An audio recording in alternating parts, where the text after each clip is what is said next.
Сайн байцгаана уу эрхэм хүндэт үзэгчдээ. Сонноос угаас та бүхэндээ Нарагийн мэдээнийхээ ээлжид дугаарыг хүрэхэд бэлэн болоод байна. Энэ дугаараар Европын холбооны орнууд дахь Украины дөрвөсөлттэй холбоотой мэдээнүүд, Хиллари Клинтоны амийг таглаж Дональд Трампаас магтаал сонссон Чехийн гадаад хэргийн сайдын талаар мэдээ болон түүний үйлдэлээс болж үүссэн томоохон чагсаалын тухай. Германаас хууль бусаар Чехийн газар нутагт оруулж хаясан хог хаягдлын хэрэг, таксины жолооч нараас чех хэлний шалгалт авдаг болох тухай. Хуурамч бичиг баримт болон тагнуулын үйл ажиллагаа явуулсан гадаадын иргэдийг Чехийн цагдаа нар баривчилсан тухай мэдээ болон энэ сард болох сонирхолтой арга хэмжээ, үзүр үйлчилгээний талаар мэдээллийг хүргэнэ. Европын холбоон дахь Украины дөрвөсөлтийн тоо 4,350,000-д хүрлээ. Украинаас дөрвөн Европын холбооны газар нутагт төр зүрийн хамгаалалтын доор амьдарч буй иргэдийн тоо өнгөрөх оны төгсгөлөөр буюу 2025 оны 12 дугаар сарын 31-ний байдлаар 4,352,645 боллоо хэмээн Eurostat мэдээлжээ. Энэ нь мөн оны 11 дугаар сарын төгсгөлтэй харьцуулахад 24,675-аар буюу 1.6%-аар нэмэгдсэн үзүүлэлт юм. Temporary Protection буюу төр зүрийн хамгаалалттай гэсэн төлөвтэйгээр Европын холбоонд амьдарч буй эдгээр украинчуудын 1,250,620 буюу 28.7% нь Герман улсад амьдарч байна. Үүний араас 969,240 буюу 22.3% нь Польш улсад, 393,055 хүн буюу 9% нь Чех улсад тус оршин сууж байна. Өгөгдөл нь мэдэгдэж буй Европын холбооны 26 улсыг авч үзэхэд 22-т нь Украины дөрвөсөлтийн өнгөрөх 12 дугаар сард нэмэгдэж 4-т нь буурсан үзүүлэлт анзаарэгджээ. Үүнээс Германд 9,620, Испанид 2,235, Румынд 2,160 Украины дөрвөсөлд нэмэгдснээрээ хамгийн өндөр өсөлт анзаарагдсан бол эсрэгээр Эстони улсыг 470, Франц улсыг 1,250 Украины дөрвөсөлд орхин явснаар хамгийн их бууралт анзаарэгджээ. Харин хүн амын тоонд нь харьцуулсан үзүүлэлт буюу дээрх 26 орны 1000 хүн тутамд хэдэн Украин дөрвөгч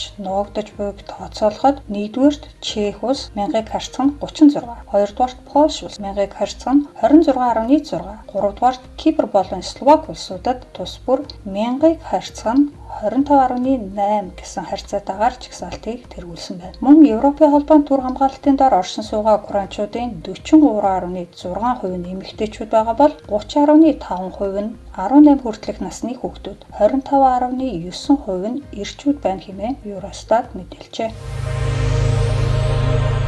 Украины ив нэгдлийн өдрөөр Праг дахь Карлин гүүрэн дээр украинчууд 30 м урттай төрийн далбаагаа дэлгэн мандуулсан нь Чехийн парламентын даргын ундууцлыг хүргэлээ. 1-р сарын 24-ний Бям гарагт Чехийн нийслэл Праг хотын түүх дурсгалын хамгийн алдартай газруудын нэг болох Карлин гүүрэн дээр 30 м урттай Украины төрийн далбааг дэлгэсэн сонирхолтой үйл явдал болсон юм. Нэгтлэн сонирхвоос жил бүрийн 1-р сарын 22-нд тохиодог Дэн Соборности буюу Украины ив нэгдлийн өдрийг тохиолдуулан Чех дахь Украины элчин сайдын яамнаас энэхүү үйл ажиллагааг зохион байгуулжээ. 1919 оны 1-р сарын 22-ны өдөр баруун зүүн Украиныг нэгтгэх ив нэгдлийн гэрээг үзэгссэн бөгөөд түүнээс хойш жил бүр энэ өдрийг украинчууд ив нэгдлийн өдөр хэмээн тэмдэглэдэг болсон. Харин өдгөө Орос Украины дайн үргэлжилж буй яг энэ үед Украин төдийгүй дэлхийн өнцөг булан бүрт байгаа украинчууд болон тэднийг дэмжигч бусад орны анд нөхдүүд эвлэлдэн нэгдэх нь юунаас илүү чухал байна хэмээн дээр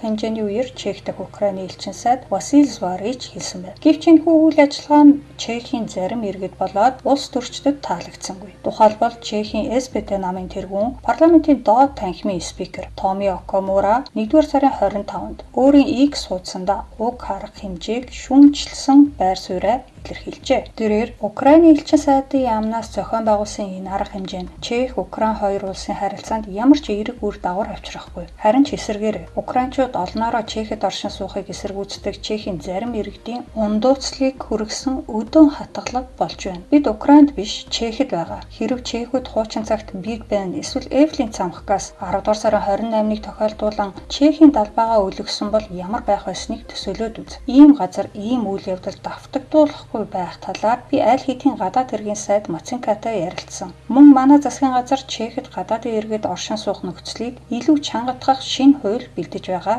гэж хэлжээ. Башрам дуртад ноён Окамура өнгөрөх 11-р сарын эхээр төлөөлөгчдийн танхимын спикерийн албан тушаалаа хүлээж авсан даруйда ажлын байрныхаа гадна 3 жил гаруй байрласан Украины далбайг буулгасан юм. Чех улс 1-р гэж хэлээд Украины далбайг буулгасан түүний энэ үйлдэлийг шүүмжлэх хүмүүс байсан ч дэмжин хүлээн авсан иргэд асар олон байсан юм.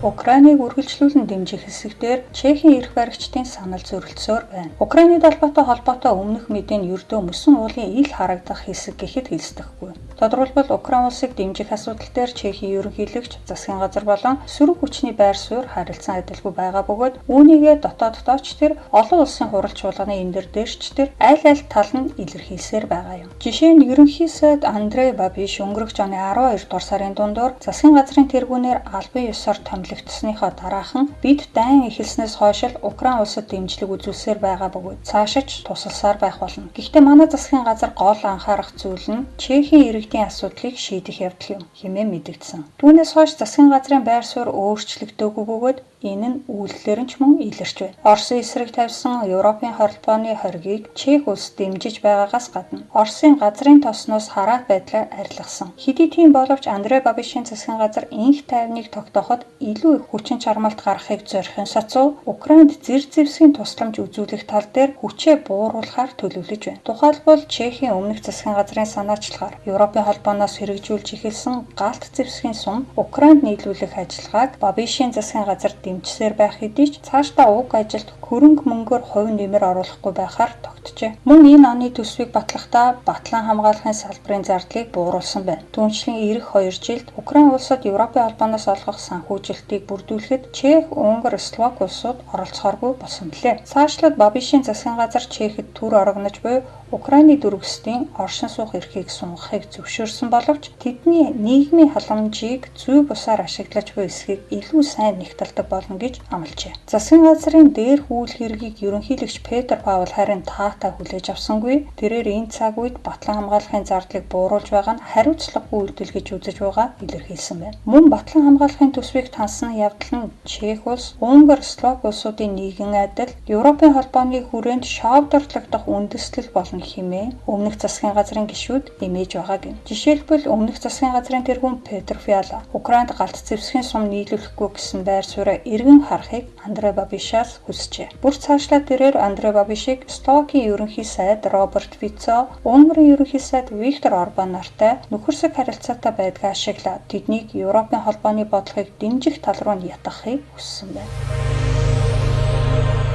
Хиллари Клинтоны амийг таглаж Дональд Трампаас магтаал сонссон Чехийн гадаад хэргийн сайд Петр Маценко холбооны бүгд найрамдах Герман улсын Мюнхен хотод аюулгүй байдлын асуудлаар олон улсын баг хурал 2 дугаар сарын 13-наас 15-ны хооронд болж өнгөрсөн. 1963 оноос хойш жил бүр болж буй тус хурлаар энэ удаад олон улсын нэр хүндтэй улс төрч судлаачид төрийн тэргүүнүүд өндөр зэргийн шийдвэр гаргагчид оролцож трансатлантын харилцаа, Украин, Газа, Зүүн Аз зэрэг бус нутгууд дахь мөргөлдөөн технологид аюул санал зэрэгс дэлхийн хэмжээний аюулгүй байдлын тулгамдсан асуудлуудаар хэлэлцжээ. Хурлын үеэр олон улсын анхаарал Америкийн нэгдсэн улсын төрийн нарийн бичиг Марко Рубио болон Украины ерөнхийлөгч Володимир Зеленский нарт төвлөрсөн хэдий ч Чехийн гадаад хэргийн сайд Петр Маценкоч мөн багагүй анхаарал татсан юм. Чехийн удирдагчид тус хуралд популизм, өөрөнөдийн дотоодын талцал хуваагдал гэсэн сэдвүүдээр хэлэлцүүлэхт оролцсон. Тодорхойлбол ерөнхийлөгч Петр Павел Vox Populi популизмын өсөлтөд хариу үйлдэл үзүүлэх сэдвт хэлэлцүүлэхт оролцож, популизмыг тэр чигтэн сөрөг зүйл хэмээн ойлгох нь өрөөсгөл болохыг онцлоо. Популизм улам дэлгэрч буй явдлыг посткоммунист орнууд дахь иргэдийн хүлээлт болон нийгмийн бухимдалтай холбон тайлбарлажээ. Тэрээр посткоммунист улсуудад тогтолцоо өөрчлөгдсөний үр дүнд капитализмын давуу тал бий болохын зэрэгцээ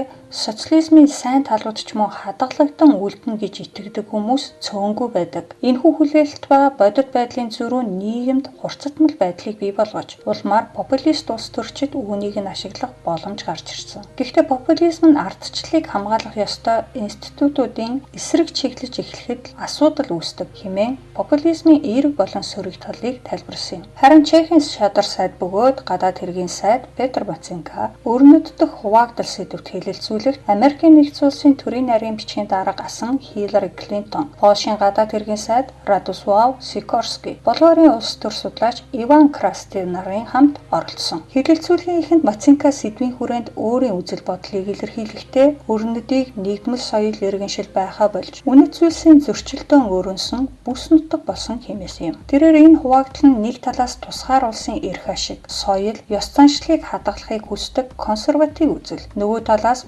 уламжлалыг үгүйсгэж нийгмийг байгалийн жамаар нь бус хүчээр буюу хиймлэр өөрчлөхийг эрмэлздэг прогрессив үзлийн хоорондох зөрчлөөс үүдэлтэй гэж тодорхойлсон. Цаашлаад хөтлөгч Америкийн нэгдсэн улсын өнөөгийн эрх баригчид тэр дундаа ерөнхийлөгч Дональд Трампын Украины талаарх бодлого өрнөдийн орнууд дахь хуваагдлыг гүнзгийрүүлж байгаа эсхийг асуухад Хиллари Клинтон, Петр Мацинка нарын санал илт зөрүүлсэн хэлэлцүүлгийн хамгийн анхаарал татсан хэсэг болсон юм. Клинтон энэ асуултанд хариулахдаа Трампын бодлогыг эрс шүүмжилж ичгүүртэй явдал хэмээн тодорхойлсон. Тэрээр Трамп Путин хоёр Украины ард түмний үхэл зовлонгоос ашиг хонжоо хийхийг оролдож түүхэнд бичигдэх алдаа завхарлыг үйлдэж байна хэмээн шүүмжлээ. Трампыг урвагч гэж цоллов. Мөн тэрээр Украин бидний ардчлал, үнэт зүйлс, эрх чөлөөний төлөө фронтын шугамд тэмцэж мянган иргэдээ алдаж байна гэж ширүүхэн хэлсэн юм. Түүний араас Петр Мацинка харьцангуй тайвнаар хариултаа эхлэхдээ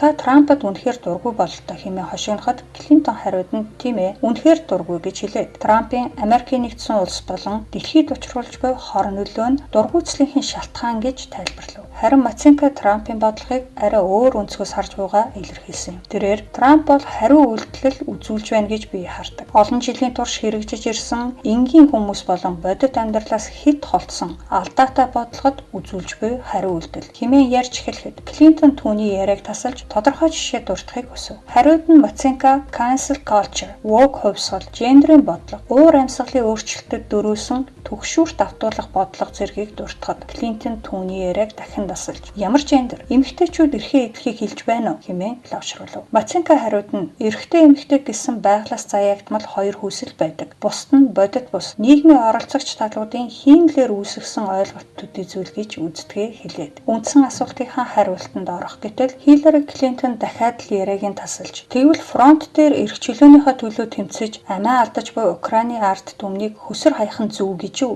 хэмээн асуув. Олон дахин яриагаа таслуулсан Мацинка Клинтоныг хүлээцтэй байхыг хүсэж Украины асуудлаарх үзэл бодлоо илэрхийлсэн. Тэрээр Украин юуны түрүүнд бусдын биш өөрсдийн эрх чөлөө, бүрэн эрхт байдал тусгаар тогтнолынхаа төлөө тэмцэж байгаа. Бид мэдээж тэдэнд дэмжлэг тусалцаа үзүүлэх нь зөв. Гэхдээ энэ дэмжлэгийг зарим улс төрийн хүчнүүд ургуулan ашиглаад байна. Хэмээгээд Орос Украины дайныг зогсооход Америкийн нэгдсэн улс л геополитикийн хувьд хамгийн ихээр нөлөөлөх чадвартай гэж үзэж байгаа хэлсэн юм. Цаашлаад Мацинка Европын зүгээс Оросын эсрэг хориг тавих зэргээр чадах зүйлээ хийж байгаа ч энэ нь Орос тийм ч хүчтэй нөлөөлөхгүй байна. Намайг Украин саяхан айлчлахад Украины иргэд үнэхээр дайныг зогсоохыг нийтээр хүсэж хичээж байгаа нь харагдсан. Тэгэхээр эцсийн шийдвэр гаргах хэсэг нь Оросын талд буюу Путины гарт байгаа. Яг энэ цаг мөчид Америкийн нэгдсэн улс л тэр шийдвэрийг нь гаргуулах хэмжээнд нөлөөлөх чадвартай гэж харж байна хэмээн дүгнсэн юм. Хиллари Клинтон Петр Мацинка нарын дээрх мэтгэлцээний талаар олон улсын хэвлэл мэдээллийг нэлээд шүүгсэн. Түгээрч зогсохгүй Америкийн нэгдсэн улсын ерөнхийлөгч Дональд Трамп өөрийн сошиал хуудас дээр Мацинкаг магтан бичжээ. Тодорхойлбол Трамп Чехийн шадар сайд Петр Мацинка Хиллари Клинтонтой олон асуудлаар тэр дундаа Клинтоны гендрийн талаарх инээдтэй үзэл бодлын эсрэг маш сайн мэтгэлцлээ. Гайхалтай сайхан орныхоо ард иргэдэд мэд хүргээрэй хэмээн бичсэн байна. Мюнхний баг хурлын дараа шадар сайд Мацинка Америкийн нэгдсэн улсад айлчилсан юм. Тэрээр айлчлалынхаа эхэнд Вашингтонд очилж Америкийн нэгдсэн улсын төрийн нарийн бичгийн дарга дэд ерөнхийлөгч зэрэг хэд хэдэн дээд түвшний албан тушаалтнуудтай уулзаж трансатлантын харилцаа болон Украины дайны талаар хэлэлцжээ. Уулзалтын үеэр Мацинка ерөнхийлөгч Дональд Трампын санаачилсан энхийн зөвлөлд Чех улс хүлээцтэй бөгөөд хянамга байр суурийг баримталж ажиглагчийн статусаар нэгдэх болсныг мэдэгджээ. Мөн тэрээр Америкийн нэгдсэн улсын төрийн нарийн бичгийн дарга Марко Рубиог Чех улсад айлчлахыг урьсан байна. Үргэлжлүүлээд Петр Маценко Орос-Украины дайны 4 жилийн ойг тохиолдуулан Нью-Йорк хотод болсон Нэгдсэн үндэсний байгууллагын ерөнхий ассамблеийн ээлжит бус чуулганд оролцжээ. Тус чуулганаар Украинд бат бөх инх тайвныг авчрах дэмжлэг хэмээх тогтоолыг Украины зүгээс өргөн барьсан юм. Тогтоолыг 107 улс дэмжиж 12 улс эсрэг санал өгсөн бол 51 улс санал өгөхөөс түтгэлсэн байна. Петр Маценко Украин дахь фронтыг нэгэн цагт Европыг хувааж байсан Берлиний хаантай зүйрлэж ямар ч хаан мөнх оршдоггүй хэмээгээд дээрх тогтоолыг Чех улс дэмжиж буй илэрхийлжээ. Ерөнхийдөө дүгнэхэд Маценкогийн дээрх айлчлал түүний нэр хүндийг олон улсын давцанд нэмэгдүүлээ зогсохгүй. Америкийн нэгдсэн улс Европ хоорондын харилцаа тогтворгүй байгаа энэ үед Чех улс Вашингтонтой харилцаагаа бэхжүүлэхээр хичээж буйг харуулсан.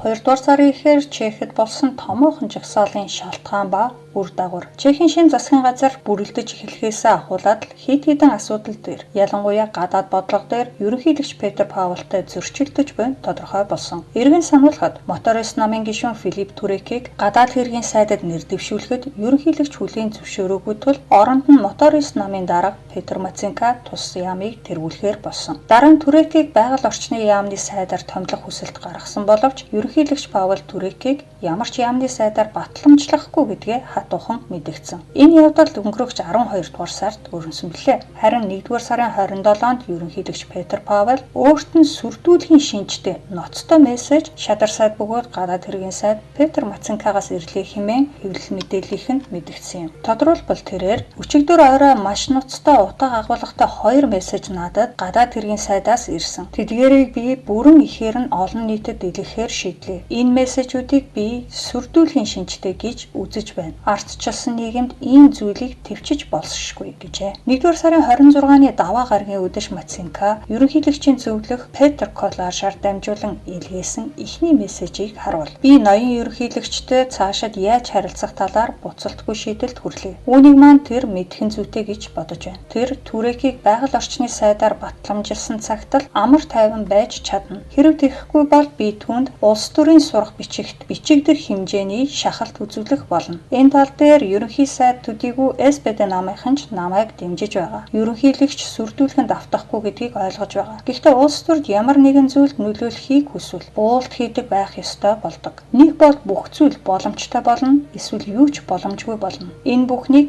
ганцхан гарын үсгэл шийднэ. Ирэх лав гарагт би чухал уулзалтуудад оролцохоор Брюссел явна. Тэнд би гадны хамгийн чухал түншүүд болоод хамгийн том хэвлэл мэдээллийнхэнтэй уулзна. Тэнд миний юу ярих нь ерөнхийлөгч тэрнээс өмнө юу хийхээс шууд хамаар. Хэрэг тэр Түрекийг байгаль орчны сайдаар тавихыг эрс эсэргүүцсээр байвал үр дүн нь зөвхөн түүнд төдийгүй олон хүний хувьд санаанд багтамгүй байх болно. Энэ бүхэн ерөнхийлөгчийн ундууцлыг ихээхэн хүргэж байгааг ойлгож байна. Надад ч бас тийм байгаа гэсэн утгатай байлаа. Цаашлаад 2 дахь зурвастаа тэрээр ерөнхийлөгч өөрийг нь Брюссел явхаас өмнө зөв алхам хийн гэж найдаж байгаагаа илэрхийлээд бодит агаад аюултай дайсан гадаадд л байгаа. Харин дотооддоо дайсан бий болох нь тэнэг хэрэг хэмээн анхааруулжээ. Дээрх зурвасууд хэвлэл мэдээллийн хэрэгслээр цацагдаж ил болсноор нийгэм тэр аяараа энэ талаар шүүгэж эхэлсэн. Өмнөх засгийн газар буюу одоогийн сөрөг хүчний улс төрчид Маценког хурцаар шүүмжлэх зогсохгүй түүнийг засгийн газарт сайдаар ажиллахад нийцэхгүй гэж үзэж буйгааж илэрхийлжээ. Харин засгийн газрыг бүрдүүлж буй эвслийн гишүүдийн хувьд Андрей Бабиш тэргүүтэй Ануу намынхан Маценкогийн байр суурийг ерөнхийдөө дэмжиж байгаа ч арай зөөлөн өнгө аясаар ерөнхийлөгчтэй харилцах нь зүйтэй гэсэн санааг илэрхийлжээ. Тэгвэл СПД намын тэргүүн Томио Окамура болон моторист намын бусад гишүүд Маценкогийн зурвасууд яриа хэлцлийн байдаг л нэг хэлбэр гэж үзэж буйгаа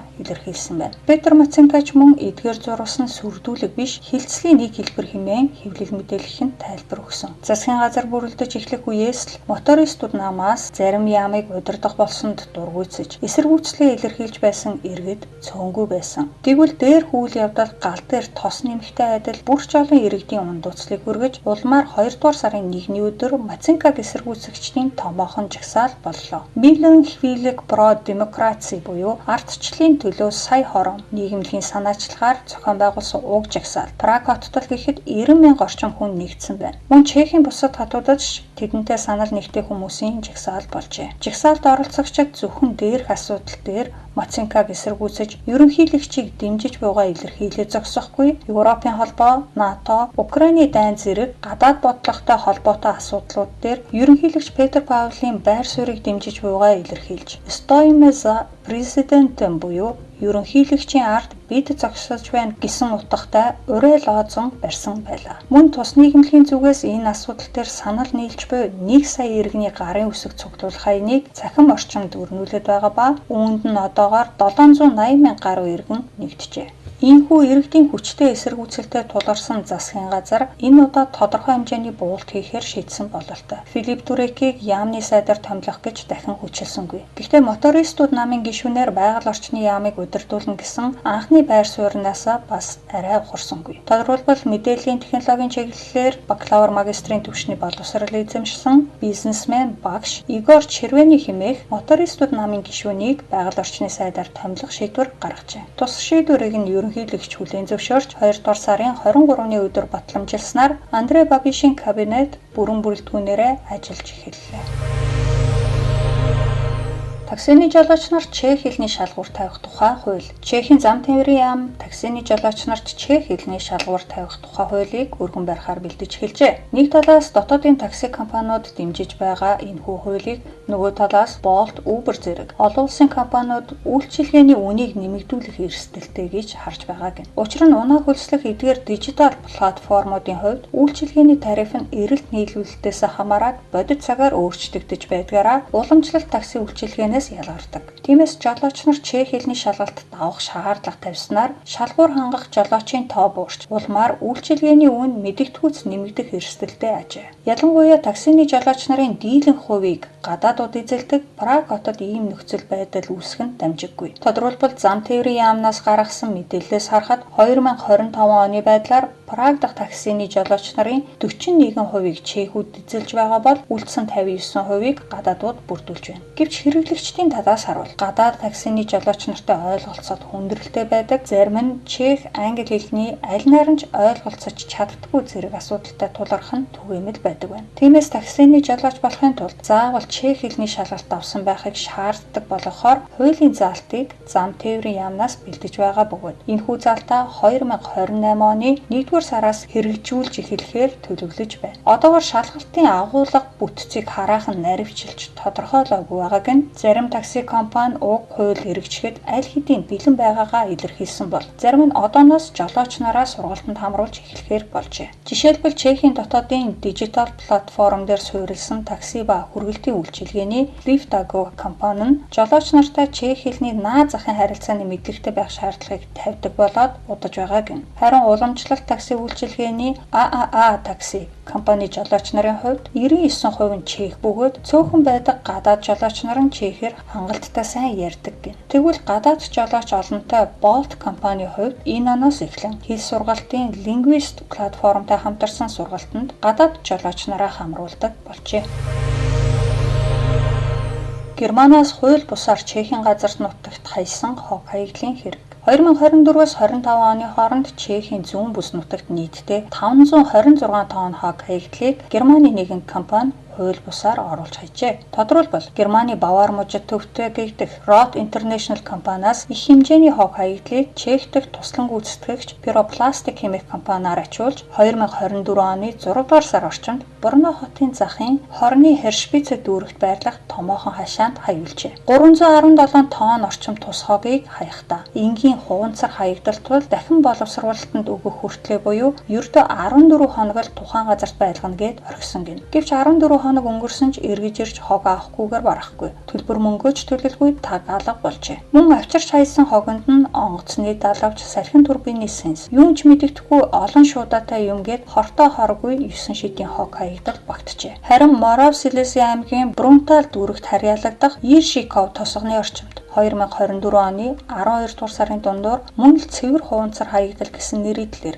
210 тонн орчим хогийг аваачиж хайсан байна. Хогны гарал үүсэл болоод ачиж аваачсан эцэст нь мөн л дээр дурдсан компаниуд байв. Хорт бодис байж мэдхээр маш хурц үнэр тэр хаваар нэг үнэрдэг болсонд тосгоны захиргааныхан санаа зовниж байгаль орчны яаманд хандсан байна. Байгаль орчны байцаагчийн эхний шалгалтаар л дан хуванцрын хаягдал биш нь тогтогджээ. Тодорхойлбол шилэн хөвөн, цахилгааны утас, маш их хэмжээний литиум батарей зэрэг байгальд ихээхэн хор хөнөөлтэй хаягдлууд байжээ. Хамгийн сонирхолтой нь 2022 оны Дакар раллид оролцож 9-р байранд орсон Audi RS-Q e-tron автомашин хүртэл энд байлаа. Audi-гийн удирдлагаас уг машиныг зохих журмынхан дагуу устгалд оруулахаар Германы Roth компани төлбөрийг нь төлөөд даатгаж үлдээсэн байгаа юм. Харамсалтай нь тус компани нь ажлаа зохих журмынхан дагуу хийдэггүй ажээ. Чехийн албаныхан хэргийн эзэдийг олж дээр хууль бус хог хаягдлыг Чехийн нутаг дэвсгэрээс зайлуулж хөрс ус бохирдох гэх мэт өөр ямар нэгэн хор уршиг учирсан тохиолдолд хохирлыг барагдуулах зорилгоор Германы зохих албанд хандсан байна. Улмаар Германы зүгээс Бавар мужийн Детпфальц аймгийн засаг захиргаа хогийг Чехээс очиж гаргахаар болжээ. Ингээд 2025 оны 9-р сард Брунтал дахь хаягдлыг ачсан бол 12 дугаар сард Борно дахь хаягдлын 35 тонныг нь ачсан байна. Харин үлдсэн 282 тонн орчим хаягдлыг энэ оны 2 дугаар сард ачжээ. Хэдийгээр Чехээс буцааж гарах зардлыг хэргийн эзэн Roth компани төлөх ёстой боловч хэрэг шалгалтын явцад тус компани нь дампуурлаа зарласан болох нь тогтоогдсон байна. Мөн Roth International компани Чехээс гадна Польшид бас хууль бусаар хог хайсныг олж тогтоожээ. Хэргийг хариуцаж буй Детпфальц аймгийн Weiden хотын прокурорын газраас Roth International компани эзэн Гермайрыг тэдний туслан гүйцэтгэгч Pyroplast компани жолооч Чех эрийн хамт тус хэрэгт яллагдагчаар татжээ. Хуурамч бичиг баримт үйлдвэрлэж зардаг гадаадын иргэнийг Борногийн цагдаа нар баривчлаа. Чехэд оршин суугч нэгэн гадаадын иргэн 2025 оны эхнээс хуурамч бичиг баримт үйлдвэрлэн ширхэг бүрийг нь дор хаяж 10,000 коронаар зардаг ихээхэн хэмжээний ашигтай бизнес хийж эхэлжээ. Хууль бус энэхүү ажлаа хэдэн сар хийсний дараа албаныханд с ิจ төрүүлсэн байж болцсошгүй гэж мэдэрсэн тэрээр өнгөрөх оны 100 Кипр улс руу зүгтэж 6 сар бүгсэн байна. Далайн эрэг дээр амарч байхад цагдаа нар түүнийг Чех улс даяар хайж Дид хаагур ороод ирэх бол гээд отод сууж байсан юм. Ингээд өнгөрөгч 2 дугаар сард түүнийг Чехэд ирмэгцэн Борно хотод баривчилжээ. Баригдах үедээ тэрээр хуурамч жолооны үнэмлэхтэй байсан гэн бичиг баримт өөрчилж хуурамчаар үйлдсэн хэрэгээр түүнд 3 хүртэлх жилийн хорих ял онохоор болжээ. Чехийн цагдаа мөн хятадын тагнуул байж болцсошгүй нэгэн эрэгтэйг баривчилсан байна. Өнгөрөгч 1-р сарын 18-ны өдөр Чехийн тагнуул болон цагдаагийн алба хамтран Ян Иймэн хэмээх хятад сэтгүүлчийг баривчилжээ. Тагнуулын албаны харьяа аюулгүй байдлын мэдээллийн албанаас мэдээлснээр Ян Иймэн нь Чех улсад Гуангмин Дэйли хэмээх хятад сонины газрын Праг дахь сурвалжлагчаар дор хаяж 2 жил ажилласан гин. Гуангмин Дэйли сонин нь хятадын коммунист намтай холбоо хамааралтай бөгөөд ерөнхий редактор нь хятадын сахилгын хяналтын төв комиссийн идэвхтэй гишүүн юм. Албаныхны тайлбарласнаар гадаадын оронд томилолтоор мэргэжлийн редакцийн сурвалжлагчаар ажиллах нь улс төр бизнесийн нэр нөлөө бүхий хүмүүстэй хялбар холбогдох боломжийг олгодог тул тагнуулууд сэтгүүл зүг өнгөлөн дадлат болгон ашиглах нь түгээмэл байдаг гэнэ. Яг энэ жишгээр Ян Иймэн улс төрчид болон бизнесмэнүүдээс ярилцлага авдаг байжээ. Тэгэхдээ Европын холбоо болон өрөндийнхний барьж буй ерөнхий бодлогод багч болов шүүмжлэлтэй ханддаг хүмүүсийг сонгон ярилцлага хийдэг байна. Улмаар тэдний яриаг нийтлэхдээ барууны орны ийм эксперт өөрсдийн бодлогыг ийм сул талтай гэж дүгнэж байна гэх маягаар тайлбарлаж хятадын талаар нэгж болов эерэг зүйл хэлбэл түүнийг нь хит төвлгэн бичиж хятад уншигчдаа хүргэдэг гэнэ. Хятадын тагнуулын үйл ажиллагаа нь ерөнхийдөө улс төрийн үйлдвэрлэлийн хятад иргэдийг хянах гэсэн төрлүүдээр явагддаг гэнэ. Харин Ян Иймэний хувьд улс төрийн тагнуулын үйл ажиллагаанд оролцсон гэж Чех талаас үзэж байгаа юм. Тодорхойлбол түүнийг зөвшөөрөлгүйгээр гадаадын улсын өмнөөс үйл ажиллагаа явуулсан гэх хэрэгт холбогдуулан баривчилсан бөгөөд тэрээр Чехэд энэхүү гэмт хэргийн төрлөөр баривчлагдсан анхны хүн болж байна. Учир нь өмнө нь байсан холбогдох хуулинд бүдэг бадаг зүйлс их байсан тул уг гэмт хэргийн төрлийг өмнөх засгийн газар эрүүгийн хуулинд нэмж 2025 оны 2 дугаар сард батлуулсан юм. Гадны тагнуулуудыг нууц мэдээлэл цуглуулахаас сэргийлэн ялангуяа Оросын тагнуулыг онлон гаргасан тус хууль ийхүү анхудаа амьдрал дээр хэрэгжиж байна. Ян Иймэн энэ хуулийн дагуу 5 хүртэлх жилийн хорих ял авах боломжтой.